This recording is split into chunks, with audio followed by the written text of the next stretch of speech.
We got some breaking and welcome news coming out of the United States Supreme Court of all places.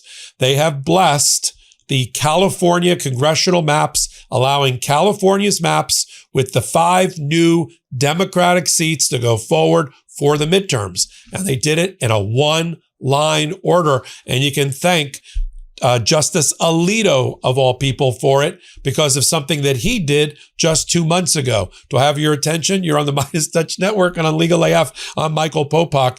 The case is called Tangipa versus Newsom, Gavin Newsom, and with absolutely no dissent off of an application by the California Republican Party, in which they were represented by a law firm founded by Donald Trump's head of the Civil Rights Division of the Department of Justice. Yes, Harmeet Dillon's law firm.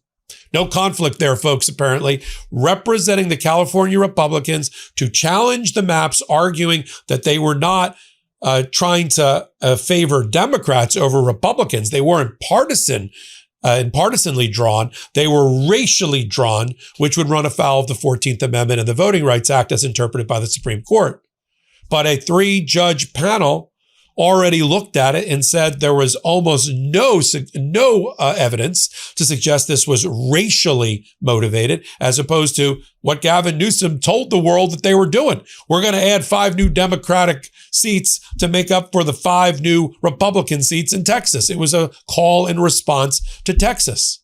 That 3-judge panel made its ruling. The California Republicans went up to the United States Supreme Court. But the problem for them is 2 months ago, in a case challenging the Texas maps, a case which is at the United States Supreme Court, a case called Abbott versus the League of United Latin American Citizens, where the Democrats effectively were arguing, you can't make maps like that.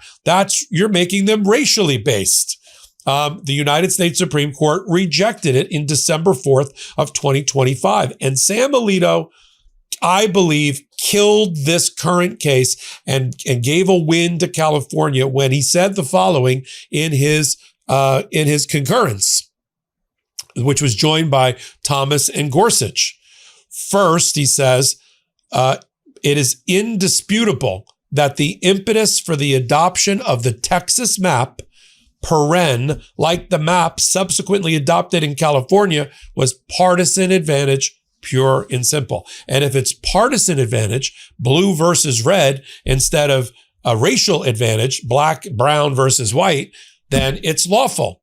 So you knew, or you should have known going into the case, that at least on the right, MAGA right, Alito, Thomas, and Gorsuch are okay with partisan drawing of maps. Now, 16 of the seats in California favor Latin candidates. Okay. First of all, Latin is not a race. Second of all, it's also mainly the Latins are also Democrat in California. And that was what was really going on. We weren't trying to get 16 Latin seats per se. The Democrats are trying to get 5 more Democrat seats. Even Alito on the far alt-right saw through that. So when that came out in December, we said, well, that blesses the California maps, and Alito, Gorsuch, and Thomas are all on board. So are we shocked then today that in a one-line order with no dissent, meaning this was effectively a 9-0 ruling, the petition to try to stop the maps in California from being used, the new maps, was denied? It won't take me long. I'll read the entirety of the order. Tangipa, who is a member of the Republican Congressional Committee, versus Newsom. The application for the writ of injunction pending appeal presented to Justice Kagan, because she sits over the Ninth Circuit, and by her referred to the court, is denied. That's it, folks. No one even thought to write anything. It was so obvious to this United States Supreme Court that, it's good for the goose, is good for the gander. You can redraw maps all day long. You can do it all yourselves. As long as it's for partisan reasons, blue and red, and not black and brown, you're fine.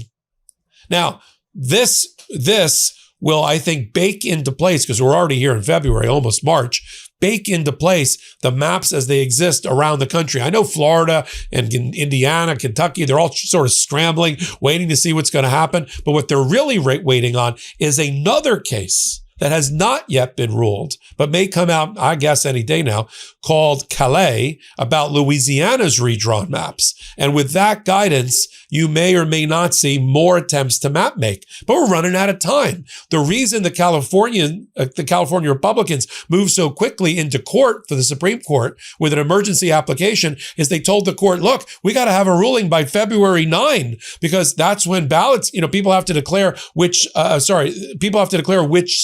districts they're going to run in. So you got to tell us by February 9. Okay, Feb 4. You're being told, stick the maps where the sun don't shine, so to speak. Texas keeps its +5. California neutralized it with its +5. New York is working on new maps right now. Should be a +2 or +3. So what we're trying to do is make sure that Trump and MAGA don't have an advantage even before the game starts by gaining another, let's say, +10 seats. Right? The fight and struggle for the House of Representatives is what we're talking about. There's 435 seats that are up for grabs, the entire chamber in November. You need 218 to get majority and to govern, right? And so if they already have +10 based on new maps, we got to overcome the +10 before we even start the game. It's like going into a basketball game, looking up on the scoreboard, game hasn't even started. You're sitting in your seats, you're grabbing your popcorn, and your home team is down 10 points. How did that happen? And it's not going to happen. So I wanted to report on it. It's a breath of fresh air coming out of the United States Supreme Court. I'm not sure every ruling coming out in the next month or two or a week or two I'm going to be as giddy about, but certainly let's celebrate this win and this victory. Till my next report, I'm Michael Popok. You're on the MeidasTouch Network. By the way, take a moment while we're all here together, hit the subscribe button for MeidasTouch, come over to Legal AF YouTube channel, hit the subscribe button there as well. And I've got a Substack, yes I do, for Legal AF, and we're running a 35% off sale on annual memberships, Legal AF Substack. I do 2 lives a day over there. We've got a dozen contributors. Law and politics is covered like in no other place than Legal AF Substack. So until my next report, I'm Michael Popok. Can't get your fill of Legal AF? Me neither. That's why we formed the Legal AF Substack. Every time we mention something in a hot take, whether it's a court filing or a oral argument, come over to the Substack. You'll find the court filing and the oral argument there, including a daily roundup that I do called, wait for it, Morning AF. What else? All the other contributors from Legal AF are there as well. We got some new reporting. We got interviews. We got ad-free versions of the podcast and hot takes. Where? Legal AF on Substack. Come over now to free subscribe.